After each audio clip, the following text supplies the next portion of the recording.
Untuk melihat suatu proses, ketik PS, kemudian untuk melihat suatu proses pada user aktif, ketik PSU, kemudian buat proses pada user lain dengan skenario titik Y. Kemudian untuk melihat status proses untuk suatu user tertentu di titik Y, ketik PS min U yoga. Proses untuk semua user, ketik PSA. Kemudian untuk melihat status proses yang aktif untuk semua user, ketik PS min A.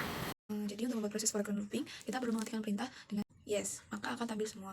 Kemudian untuk membuat proses background looping, kita perlu mengetikkan perintah yes, tanda kurung siku, /dev, /null, dan simbol dan, maka akan muncul proses background looping. Kemudian untuk melihat status proses, kita perlu mengetikkan ps, maka akan muncul status prosesnya. Kemudian untuk melihat status proses berdasarkan atribut, kita perlu mengetikkan jobs.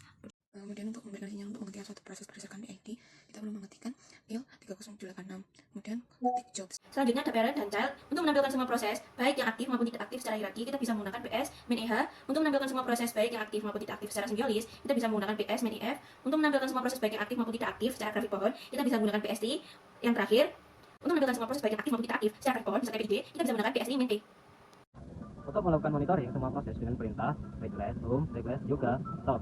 Setelah itu, untuk membuat proses foreground pada TTY2, menggunakan TTY, dev, TTY2. Lalu untuk menampilkan proses aktif, ketik stop. Lalu untuk menampilkan tabel saja pada top dengan ketik LMT. Selanjutnya, lalu untuk memanipulasi prioritas suatu PID dengan recognize, dengan tekan R, lalu masukkan nilai PID, lalu masukkan nilai.